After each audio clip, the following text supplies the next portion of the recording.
के नतीजों के बाद मोदी को आधी दुनिया से मिला यहाँ पर बधाई संदेश। तो वहीं आपको अब बताते हैं विस्तार में कि किन किन देशों के नेताओं ने दी मोदी को बधाई।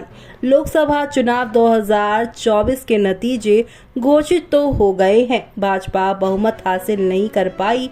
चुनाव से पहले ही विदेश दौरों को स्वीकार करने वाले नरेंद्र मोदी को सरकार बनाने के लिए दूसरी पार्टियों का यहाँ पर सहारा चाहिए और वो उस पर निर्भर है। नरेंद्र मोदी लगातार तीसरी बार पीएम बन सकते हैं। अगर वो एक बार फिर से पीएम बनते हैं तो वो जवाहरलाल नेहरू के बाद ये उपलब्धि हासिल करने वाले दूसरे पीएम होंगे। मोदी को दुनिया भर से बधाई संदेश मिलने शुरू हो गए हैं।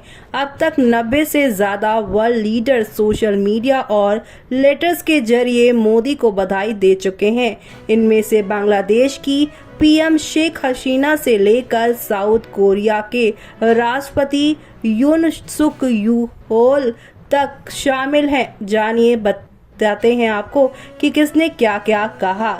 तो आपको बता दे, बेंजामिन नेतान्याहू इजराइल के प्रधानमंत्री ने कहा, भारत में लगातार तीसरे कार्यकाल के लिए प्रधानमंत्री नरेंद्र मोदी को बहुत बहुत बधाई। मैं उम्मीद करता हूं कि भारत और इजराइल की दोस्ती नई ऊंचाइयां छुएंगी। बधाई हो। तो वहीं जियोर्जिया मेलोनी इटली की प्रधानमंत्री ने लिखा, चुनाव में जीत और अच्छे काम के लिए शुभकामनाएं। हम इटली और भारत को एकजुट करने वाले दोस्ती को मजबूत करेंगे। हम दोनों देशों और हमारे लोगों की भलाई से जुड़े मुद्दों पर मिलकर काम करना जारी रखेंगे। तो वहीं यहाँ पर कई और नेताओं ने भी अच्छी बातें उनके बारे में कही है। तो वहीं अमेरिका ने पीएम मोदी को लगातार तीसरी बार जीत के लिए बधाई दी। अमेरिकी विदेश विभाग के प्रवक्ता मैथ्यू मिलर ने एक स्टेटमेंट में कहा कि पीएम मोदी और उनके गठबंधन की लोकसभा चुनाव में तीसरी बार जीत के लिए बधाई।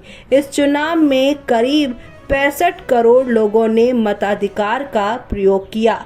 ये मानव जाति के इतिहास में अब तक का सबसे बड़ा चुनाव था। हम वोटरों, पार्टी कार्यकर्ताओं, सिविल सोसाइटी और पत्रकारों को उनके योगदान के लिए सराहना करते हैं। हम भारत सरकार के साथ हमारी साझेदारी को आगे बढ़ाने के लिए तत्पर हैं। जेलेंस्की बोले, एनडीए को तीसरी जीत की बधाई। जी हां, यूक्रेन के राष्ट्रपति वोलोदिमीर जेलेंस्की ने भारत में हुए चुनावों की तारीफ की। उन्होंने एक पोस्ट में लिखा कि एनडीए को भारत के संसदीय चुनावों में लगातार तीसरी जीत पर बधाई हो। मैं भारत के लोगों के लिए शांति समृद्धि की कामना करता हूं। भारत यूक्रेन एक जैसे मूल्य और इतिहास शेयर करते हैं, यानी साझा करते हैं। हमारी पार्टनरशिप लगातार बढ़ती रहे, जिससे दोनों देशों के बीच प्रगति और आपसी समझ बढ़े। दुनिया में हर कोई वैश्विक मामले में भारत की अहमियत जानता है। हम उम्मीद करते हैं कि भारत स्विट्जरलैंड में होने वाले पीस समिट में जरूर हिस्सा ले। जी हाँ, यहाँ पर अब सारे लोग उनके सपोर्ट में ही बातें करते हुए नजर आ रहे हैं। तीसरी बार लगातार जीत मोदी सरकार की। और अब यहाँ पर बाहरी देश के नेता प्रधानमंत्री हो या किसी भी पोस्ट पर, वो पीएम मोदी के साथ अपनी दोस्ती इस देश के साथ, यानी कि हमारी देश भारत से जुड़े रहने की बातें कर रहे हैं।